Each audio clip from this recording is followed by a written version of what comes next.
हम पर कुरान के हुकूक। नबी करीम ने फरमाया, अल्लाह ताला इस किताब कुरान के ज़रिए बहुत सी कौमों को सरबुलंदी और सरफराजी अता फरमाएगा और दूसरी कौमों को जलील कर देगा।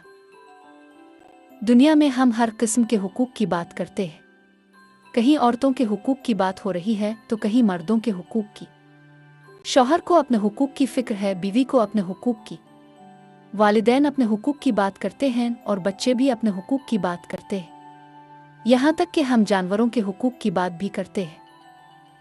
लेकिन बड़े अफसोस के साथ कहना पड़ता है कि ये वो किताब जो मुसलमानों की ज़िंदगी की सबसे अहम किताब है, क्या आज हमारे घरों में इसके हुकूक की बात होती है? कितनी दफ़ा हम बैठकर ये डिस्कस करते हैं कि इस किताब के भी कुछ हुकूक हैं। ये कितना अफसोसनाक है कि जिस किताब के ज़रिए हमें कामयाबी मिलनी थी, जिस किताब के ज़रिए हमें हिदायत मिलनी थी, जिस किताब के ज़रिए हमें ज़वाल से निकलना था और जिस किताब के ज़रिए हमें अपनी ज़िंदगी को बेहतर करना था, इस किताब के कुछ हुकूक हैं। क्या हमें मालूम है कि वो हुकूक क्या है? अगर हमें उन हुकूक का इल्म ही नहीं है तो हम उनको पूरा कैसे करेंगे? किसी चीज़ के हक़ को पूरा करने के लिए पहले इसके हक़ का इल्म होना ज़रूरी है। अगर हमें मालूम ही ना हो कि इसके हुकूक क्या हैं तो उनको पूरा कैसे किया जाएगा? तो इंशाअल्लाह आज हम कुरान के हुकूक के बारे में बात करेंगे और ये हम सब के लिए एक याद दहानी है और मेरे लिए भी, ताकि अल्लाह ताला इस चीज़ को हमारे जहनों में ताज़ा कर दे कि इस किताब के भी कुछ हुकूक हैं। अल्लाह हमें उन लोगों में शामिल करे जो इसके हुकूक को पूरा करने वाले हैं। आमीन। ये जो कुरान है, इसका सबसे पहला हक़ ये है कि हम इस पर ईमान लाएं। इस बात पर ईमान लाएं कि ये अल्लाह की किताब है, ये अल्लाह का कलाम है और इसमें जो कुछ भी लिखा है वो सब सच है। इसकी तमाम आयत, एक एक आयत और उसका एक एक हर्फ बिल्कुल दुरुस्त है और इसमें किसी शक की गुंजाइश नहीं। अल्लाह ताला कुरान के आगाज़ में ही हमें ये बात कहलवाता है, ये वो किताब है जिसमें कोई शक नहीं। यानी जब हम कुरान पढ़ने जा रहे हैं, अगर हम अपने जहन को इस बात पर शुरू में ही साफ नहीं करेंगे तो आगे जितना भी कुरान पढ़ेंगे इसका कोई फ़ायदा नहीं होगा। पहला कदम क्या है? अपने जहन को इस बात से साफ करना कि इस किताब में किसी किस्म के शक की गुंजाइश नहीं। इसकी हर आयत अल्लाह की तरफ से हक़ है और उसका हर हर्फ अल्लाह की तरफ से हक़ है। अब कोई शख्स कहे कि मैं इस पर ईमान तो रखता हूँ लेकिन इसकी कुछ आयत समझ आती हैं और कुछ नहीं आती। अल्लाह ताला ने कुरान की आयत के बारे में भी कुरान ने फरमाया है कि उनमें से कुछ आयत मुहकमात बिल्कुल वाज़ेह हैं और कुछ आयत मुतशाबिहत है। अल्लाह ताला ने खुद उन आयत को मुतशाबिहत रखा। हमारा ईमान क्या होना चाहिए? जो मुहकमात हैं, जो हमें समझ आती हैं, जो वाज़ेह हैं, हम उन पर भी ईमान लाते हैं और जो मुतशाबिहत हैं, हम उन पर भी ईमान लाते हैं। अगर हमें वो आयत समझ नहीं आ रही है तो इसका मतलब ये नहीं कि उनमें कोई कमी है, बल्कि इसका मतलब ये है कि हमारी अक्ल और हमारा इल्म अभी इस सतह तक नहीं पहुंचा कि हम उन आयत को समझ सकें। ये भी मुमकिन है कि क़यामत तक अल्लाह ताला उन आयत को मुतशाबिहत ही रखे, क्योंकि अल्लाह ताला उन आयत के ज़रिए अपने बंदों को आज़माता है कि मेरे वो कौन से बंदे हैं जो बग़ैर किसी सोच विचार शक के मेरी इस किताब पर, इसकी एक एक आयत और एक एक हर्फ पर ईमान लाते हैं। जो शख्स भी इसकी हर आयत पर ईमान नहीं रखता, दर हकीकत इसका ईमान कुरान पर नहीं है। अगर हम देखें तो इंसान एक सीखने का अमल है। वक्त के साथ साथ हम तरक्की करते हैं, सीखते हैं और नए हक़ाइक़ दरियाफ्त करते हैं। लेकिन हकीकत में अल्लाह ताला ने इंसान के बारे में कुरान में फरमाया, बेशक इंसान बड़ा ही जालिम और जाहिल है। इंसान चाहे दुनिया का कितना ही इल्म हासिल कर ले, चाहे कितनी ही टेक्नोलॉजी ईजाद कर ले, तहक़ीक़ में कितनी ही तरक्की कर ले, वो अल्लाह के इल्म के मुकाबले में जाहिल ही रहेगा। कुरान जो कि 1400 साल पहले नाजिल हुआ, इसमें ऐसी बहुत सी आयत है जिनको आज की साइंस ने साबित किया है। मिसाल के तौर पर बिग बैंग थ्योरी, जिसका तसव्वुर 20वीं सदी के आगाज़ में पेश किया गया कि ये कायनात पहले एक जाड़ी हुए मादे की शक्ल में थी, फिर एक धमाके के ज़रिए वजूद में आई।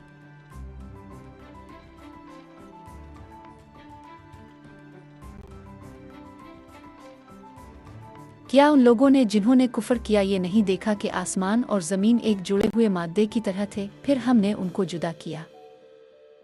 ये मुमकिन है कि 1400 साल पहले लोगों को इस आयत का मतलब ना समझ आया हो, क्योंकि इस वक्त साइंसी तरक्की इस दर्जे तक नहीं पहुंची थी। और आज भी मुमकिन है कि कुरान की कुछ आयत हमें ना समझ आए, लेकिन इसका मतलब ये नहीं कि उन्हें कोई कमी है। हमें याद रखना चाहिए कि हमारा ईमान साइंस या जदीद तहकीक पर मुनहसर नहीं है। हमारा ईमान इस बात पर है कि यह अल्लाह की किताब है, अल्लाह का कलाम है और उसका एक एक हर्फ हक है। लिहाजा कुरान का पहला हक यह है कि हम इस पर कामिल ईमान लाएं। कुरान का दूसरा हक इसकी तिलावत करना, इसको पढ़ना और उसके बारे में अल्लाह ताला ने कुरान में क्या फरमाया है। कुरान को कैसे पढ़ो? ठहर ठहर कर तरतील के साथ। ये भी वो हक है जो किसी ना किसी दर्जे में मुसलमान पूरा कर लेते हैं। पूरा साल अगर ना भी पढ़ें तो रमज़ान ने कम अज़ कम कुछ ना कुछ कुरान हमारे यहाँ खिल जाता है। लेकिन इस हक को पूरा करने में जहाँ पर बहुत बड़ी कोताही है वो ये है कि पढ़ तो लेते हैं, लेकिन पढ़ते भी कैसे हैं। जैसे हम उर्दू पढ़ रहे होते हैं, अल्फाज का हम लिहाज नहीं रखते और हमें यही नहीं मालूम होता कि हम जो अल्फाज पढ़ रहे हैं इसकी अदायगी कैसे होगी। हुरूफ की अदायगी और अरबी के जो कवायद हैं उनको सीखना कि इन अरबी के हरफों को कैसे पढ़ना है, ज़बर को कैसे पढ़ना है, इसका एहतमाम करना हमें सीखना है। क्योंकि ये मुमकिन है कि कोई लफ्ज़ अपनी तरफ से तो बिल्कुल ठीक पढ़ रहे हों और हम तवक्को कर रहे हों कि इसके बदले में हमें अजर मिलेगा, लेकिन इसको गलत पढ़ने की वजह से हम अपने लिए गुनाह कमा रहे होते हैं। छोटी सी मिसाल देता हूँ। अब हम उर्दू में जब पढ़ते हैं तो काफ और काफ हमारे लिए दोनों उकाफ ही होते हैं। काफ से किताब और काफ से कैंची। अब जब कुरान पढ़ने लगेंगे तो इसमें बहुत से अल्फाज हैं जो काफ से हैं और काफ से हैं, और काफ को काफ पढ़ना है और काफ को काफ पढ़ना है ताकि मतलब तब्दील ना हो। एक छोटी सी मिसाल देता हूँ। कैलब अरबी में कुत्ते को कहते हैं, और अगर मैं इस काफ को तब्दील करके काफ कर दूं तो कैलब बन जाता है, जिसका मतलब होता है दिल। अब इसको उर्दू स्टाइल में पढ़ें तो ये भी कलब है और वो भी कलब है। जब हम पढ़ रहे होते हैं कुरान में तो इसको भी कलब और उसको भी कलब, हालांकि ये कैलब है और वो कैलब है। छोटा सा फर्क है लेकिन पूरा मतलब तब्दील हो गया। जहाँ पर अल्लाह ताला कुरान में दिल की बात कर रहा है वहाँ पर हमें पढ़ना है कैलब, और अगर किसी ने पढ़ लिया कैलब तो हमने दिल को कुत्ता बना दिया। माआज़ अल्लाह। कितना छोटा सा फर्क है, लेकिन इसकी वजह से पूरी आयत का मतलब चेंज हो गया और उसका फ़ायदा होने के बजाय सवाब होने के बजाय गुनाह हो गया। तो हमें इस चीज़ का एहतमाम करना है कि कुरान को हमें सही तरीक़े से पढ़ना है, इसके अल्फाज की सही अदायगी ज़रूरी है, और उसके लिए कोई उम्र का तकाज़ा नहीं है कि मैंने बचपन में पढ़ा था तो बस अब मैं दोबारा नहीं सीख सकता। कितने लोग कहते हैं कि अब मैं 40 साल की हो गई हूँ, 50 साल की हो गई हूँ, तो अब मैं कैसे सीख सकती हूँ। तो याद रखिए, अपने कुरान को सीखने के लिए उम्र का कोई तकाज़ा नहीं है, किसी भी वक्त सीख सकते हैं। तो कुरान सीखने में शर्म नहीं करनी चाहिए। जो कसरत से कुरान पाक की तिलावत करने वाले हैं उन लोगों के बारे में रसूल सल्लल्लाहु अलैहि वसल्लम ने फरमाया कि ये लोग क़यामत के दिन मुकर्रब फरिश्तों के साथ होंगे। कसरत से तिलावत करनी है, लेकिन सही तिलावत करनी है। सही तिलावत करेंगे तभी हम मुकर्रब फरिश्तों के साथ होंगे। और सहाबा का भी तरीक़ा ये था कि कुरान की तिलावत उनका मामूल होता था। हज़रत उमर रज़ी अल्लाह अन्हु जब भी घर में आते थे तो सबसे पहले कुरान खोल लिया करते थे। हज़रत उस्मान रज़ी अल्लाह अन्हु फरमाते थे कि मैं सोच भी नहीं सकता कि मेरी ज़िंदगी में कोई एक दिन भी ऐसा हो कि मैं इस किताब को ना खोलूं।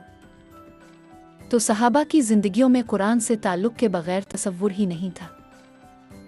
तो हमें भी अपनी ज़िंदगी में हर रोज़ पढ़ने की आदत डालनी है। तो दूसरा हक़ यह है कि इसकी तिलावत करें। कुरान का तीसरा हक़, इसको समझ कर पढ़ना। मैं ये नहीं कह रहा कि तिलावत करने का फ़ायदा नहीं है। तिलावत के बारे में आपने फरमाया कि जो शख्स भी कुरान का एक हर्फ पढ़ता है, इस हर्फ के बदले में अल्लाह ताला इसे 10 नेकियां देता है। और आपने फरमाया कि मैं ये नहीं कहता कि अलिफ लाम मैम एक हर्फ है, बल्कि अलिफ एक हर्फ है, लाम एक हर्फ है और मैम एक हर्फ है। तो जिसने अलिफ लाम मैम पढ़ा इसे 30 नेकियां मिल गईं। तो कुरान को बगैर समझे हुए इसकी तिलावत करने का भी अजर है। वो नेकियां इकट्ठी होती हैं, लेकिन जो असल मकसद कुरान का है, जो हमारे दिलों में खुशू पैदा होना है, जो अल्लाह से कुर्ब हासिल होना है, जो हमारे दिलों में अल्लाह की मोहब्बत पैदा होगी, वो इस वक्त तक पैदा नहीं हो सकती, वो फ़ायदा इस वक्त तक हासिल नहीं हो सकता जब तक हम इसे समझ कर ना पड़े। तो समझ कर पढ़ना बहुत ज़रूरी है। और समझ कर पढ़ना इसलिए भी ज़रूरी है कि हमें पता तो लगे कि हमारा रब हमसे क्या कह रहा है। आज हम अक्सर कंफ्यूज हो जाते हैं। हम कहते हैं कि देखो फुला मौलवी ये कहता है, फुला मौलवी वो कहता है।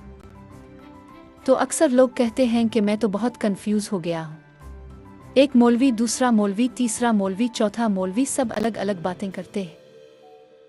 तो मैंने ये फैसला किया है कि मैंने किसी की नहीं सुननी। ये कोई हल नहीं है हमारी जिंदगी का कि अगर आपको कंफ्यूजन हो रही है तो आप इस काम को ही छोड़ दें। मैं आपको एक मिसाल देता हूँ। फर्ज करें कि आपको मैं ये कहूँ कि 5 किस्म की कंपनियां मोबाइल फ़ोन बना रही है। कंपनी ए, कंपनी बी, कंपनी सी, कंपनी डी, कंपनी, और पांचों ही दावा करती हैं कि हमारा मोबाइल सबसे बेहतर है। सभी कहते हैं कि मेरा मोबाइल बेहतर है, इसमें ये फीचर्स हैं। तो आप क्या कहेंगे कि पांचों मेरे पीछे पड़े हैं, तो मैंने फैसला किया है कि मैंने मोबाइल लेना ही नहीं है। खाना छोड़ सकते हैं लेकिन मोबाइल नहीं छोड़ सकते। सही। तो मोबाइल फिर भी लेते हैं हम, लेकिन हम क्या करते हैं? तहकीक करते हैं। जिसको पढ़ना नहीं आता वो दूसरों से जा जाकर पूछता है कि अब बताएं कि कौन सा मोबाइल अच्छा है। तो वो भी किसी दर्जे में तहकीक करते हैं। तो आज हमें क्यों कन्फ्यूजन हो रही है? क्योंकि हमने खुद कुरान को नहीं समझा। जब हम खुद समझेंगे तो हमें समझ आना शुरू होगी और हमारी बहुत सारी कन्फ्यूजन वैसे ही ख़त्म हो जाएगी। फिर कुछ रह जाएगी तो हम उलमा से जाकर, उनसे पूछ कर, अहले इल्म से जिन्हें अल्लाह ताला ने कुरान का इल्म दिया है, उनसे सीख कर वो भी दूर कर लेंगे। लेकिन हमें खुद समझ कर पढ़ना है।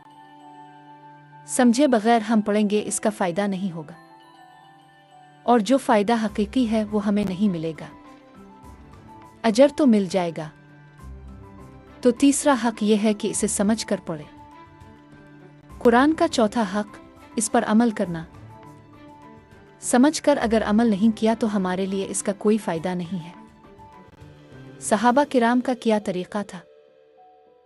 सहाबा किराम रसूल अल्लाह से कुरान सीखते थे और फरमाया करते थे कि हम इस वक्त तक आगे नहीं बढ़ते थे जब तक जिन आयात को सीखा है उन आयात पर अमल करना शुरू ना कर दे। तो रवैया क्या होना चाहिए? जितना सीख लिया है इस पर अमल करें, क्योंकि अमल के बगैर कुरान का हमें फ़ायदा हासिल नहीं होगा। रसूल अल्लाह की ज़िंदगी कुरान का अमली नमूना थी। अब चलते फिरते कुरान थे। कुरान में जब अखलाक की बात हुई तो आपके अंदर अखलाक था। कुरान ने जब नरमी की बात की तो रसूल अल्लाह के अंदर नरमी थी। कुरान ने जब हुकूक की बात की तो अब तमाम लोगों के हुकूक अदा करने वाले थे। कुरान ने जब दावत की बात की तो रसूल अल्लाह लोगों को दावत देने वाले थे। जो भी चीज़ कुरान में मौजूद थी वो तमाम की तमाम चीज़ें रसूल अल्लाह की ज़ात में अमली तौर पर मौजूद थीं। तो हमारे लिए भी यही है कि हमें कुरान पर अमल करना है। कुरान का असल मकसद जो भेजा गया है वो अमल के लिए भेजा गया है। हमें दुनिया के फ़ायदे हासिल करने हैं तो हमें अमल करना पड़ेगा। कुरान हमें कहता है सच बोलो। जब हम सच बोलेंगे तो हमें दुनिया का भी फ़ायदा हासिल होगा। कुरान हमें बताता है अमानत में खियानत ना करो। जब हम अमानतदार होंगे तो हमें दुनिया में भी फ़ायदा हासिल होगा। कुरान हमें हुक्म देता है लोगों के साथ अच्छे तरीक़े से बात करो। जब हम लोगों से अच्छे तरीक़े से बात करेंगे तो इसका दुनिया में भी फ़ायदा होगा। जितने भी अहकामात कुरान में मौजूद हैं, हम जब उन पर अमल करेंगे तो हकीकत में उनके फ़ायदे हमें दुनिया में भी हासिल होंगे और आखिरत में भी उनका फ़ायदा मिलेगा। तो चौथा हक यह है कि इस पर अमल किया जाए। कुरान का पांचवा हक, इसकी दावत लोगों तक पहुंचाना। یہ وہ حصہ ہے جس میں بہستت امت مسلمہ ہم بہت پیچھے رہ چکے ہیں۔ انفرادی زندگی میں ہم کسی حد تک قرآن پر عمل کرتے ہیں، لیکن اس کی دعوت کو لوگوں تک پہنچانے پر ہمارا فوکس نہیں ہوتا۔ رسول اللہ نے حجۃ الوداع کے موقع پر اس قرآن کی دعوت کو پہنچایا اور پھر لوگوں سے پوچھا، کیا میں نے دعوت کا حق ادا کر دیا؟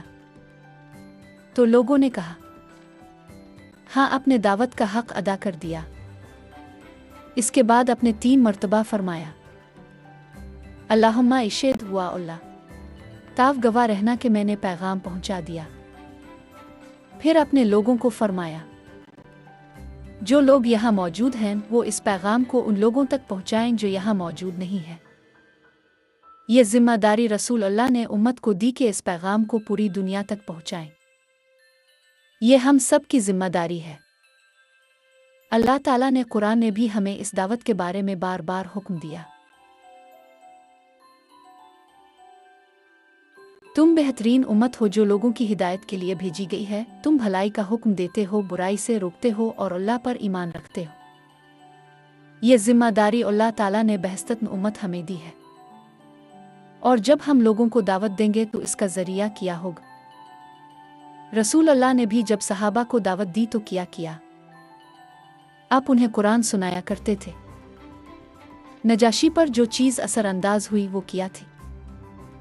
اس نے قرآن سنا تھا حالانکہ وہ عیسائی تھا۔ جب سورہ مریم کی تلاوت کی گئی تو اس کی آنکھوں سے آنسو بہنے لگے۔ یہ قرآن کی دعوت تھی اور یہی ہمیں اپنی زندگی میں لانی ہے۔ قرآن کو سمجھنا اور اس کی دعوت کو لوگوں تک لے کر جانا ہماری ذمہ داری ہے۔ آج ہم امت مسلمہ کی زوال کی بات کرتے ہیں اور اس پر فکر مند بھی ہوتے ہیں، لیکن یاد رکھیے کہ جب تک ہم قرآن کو اپنی زندگی میں نہیں لائیں گے، ہم کسی بھی دنیاوی حل سے اس زوال سے نہیں نکل سکیں گے۔ اللہ تعالیٰ نے فرمایا، اللہ کی رسی کو مضبوطی سے تھام لو اور تفرقہ مت ڈالو۔ اللہ کی رسی قرآن ہے۔ رسول اللہ نے فرمایا، قرآن اللہ کی وہ رسی ہے جس کا ایک سرا اللہ کے ہاتھ میں ہے اور دوسرا سرا ایمان والوں کے ہاتھ میں۔ جب تک ہم قرآن کو تھامے رکھیں گے ہم اللہ سے جڑے رہیں گے۔ پھر آپ نے فرمایا، جو شخص اس رسی کو مضبوطی سے تھامے رکھے گا نہ وہ دنیا میں گمراہ ہوگا اور نہ آخرت میں ہلاک ہوگا۔ اگر ہم قرآن کو چھوڑ دیں گے تو اللہ نے قرآن میں اس پر سخت وعید سنائی ہے۔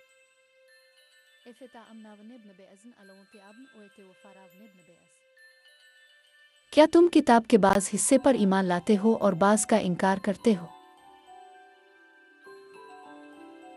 جو ایسا کرے اس کی سزا دنیا کی زندگی میں رسوائی ہے، اور قیامت کے دن سخت ترین عذاب میں لوٹایا جائے گا۔ یہ رویہ بنی اسرائیل کا تھا کہ وہ اپنی کتاب کے کچھ حصے کو مانتے اور کچھ کو چھپا دیتے تھے۔ آج ہمارا رویہ بھی کچھ ایسا ہی ہے۔ ہم قرآن کی کچھ آیات کو مانتے ہیں اور باقی کو نظر انداز کر دیتے ہیں۔ ہمیں قرآن کو مکمل طور پر اپنی زندگی میں لانا ہوگا۔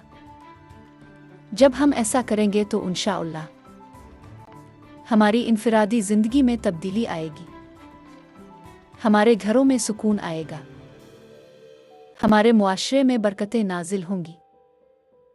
آج ہم نے قرآن کو چھوڑ دیا، اسی لیے ذلیل و خوار ہو رہے ہیں۔ اگر دوبارہ عزت و وقار چاہتے ہیں تو ہمیں قرآن کو اپنی زندگیوں میں لانا ہوگا۔ اللہ تعالی ہمیں قرآن کے حقوق کو سمجھنے اور ان پر عمل کرنے